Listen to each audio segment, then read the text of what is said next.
sports, art classes, museum visits. These are a few of the things we do to enrich our daily lives. But what if you didn't have easy access to activities like these? For the blind and low vision community in the Seattle area, recreational options have been relatively limited.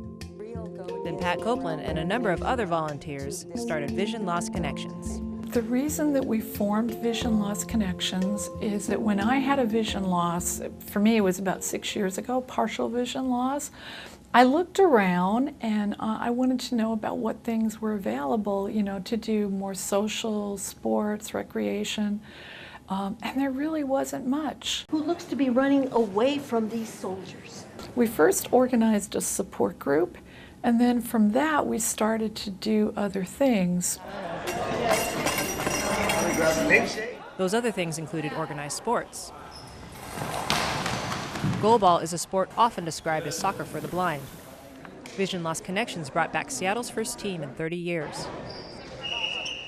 Health issues linked to a lack of mobility is a big concern for the visually impaired community. When I had my partial vision loss, I was a bike rider, and I'd done STP a couple of times, but I couldn't ride my own bike anymore. And this is what sometimes people get sidetracked, that they don't know how to stay physically fit.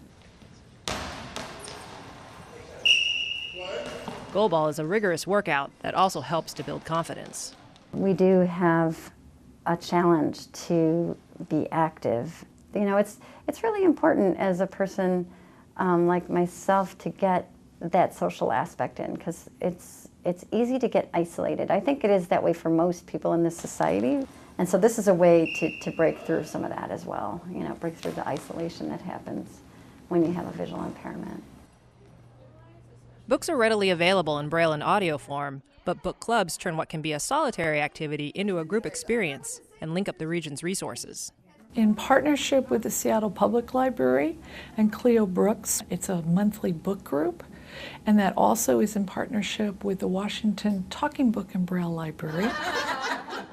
I used to belong to a book group a long time ago, but not here. I like this one better.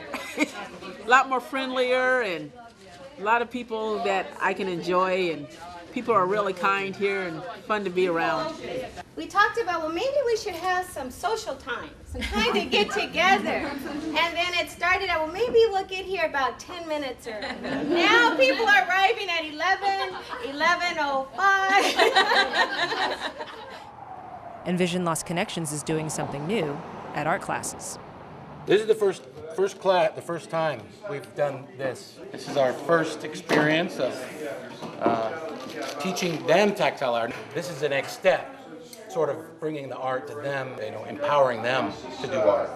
So what we're going to do is exactly, Stacy has this perfectly done. Take your nose, hold it up to your face. Today the class will be making masks and doing tile work. It's almost a dry glue. Tony Brown is a Vision Loss Connections volunteer who does a little bit of everything. Chief cook and bottle washer. Tony first began thinking about a different way to engage in art after hearing a lecture from CAREY, the chairman of the Royal National Institute of Blind People. Vision Loss Connections recently brought him to Seattle to talk about art and accessibility.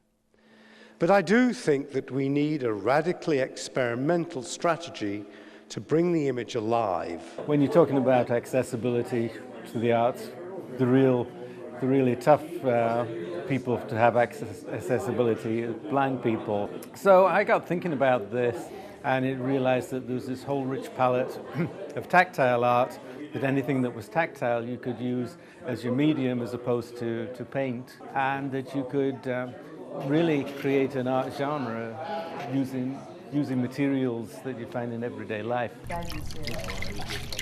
CAREY sees art as a way for people to participate more in the world around them. For me, the acid test of art is whether, when I've finished, I know more about human beings than when I started. And I think that sensitive description, helping people to live the picture, understand the layers of meaning in a novel or whatever, if people come out of that understanding more, then it's worked. And I think that art has got a great deal to contribute to that. Part of that contribution not only includes making art, but experiencing art too. When Picasso's works were recently exhibited at the Seattle Art Museum, Vision Loss Connections and the museum helped to get docents trained up on how to verbally describe works of art. You know, she's really putting a lot of time on developing some of the programs that can really help our community. We see her face is almost like a long, elongated profile. Bringing people together that have lost a certain amount of sight, maybe you're blind or lost sight or you're going through eye problems, and we have so many activities for them. For people that don't get out, there's many agencies that will come and help you in the home, but there's nothing that ever helps you out of the home. And so this is what's so beautiful about Vision Loss Connections. It's like, as Pat says, we build bridges, we make accessibility for people.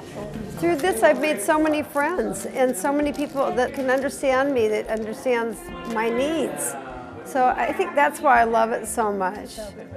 And benefits for people with vision loss and even without expand beyond the activities that Vision Loss Connections organizes. And we are so excited that many docents will be trained here, which then is going to make it much more available for people to request individual tours. And many of your docents will be familiar with doing vocal description. Always when we think about inclusion, accessibility, and eventually that will help all other people.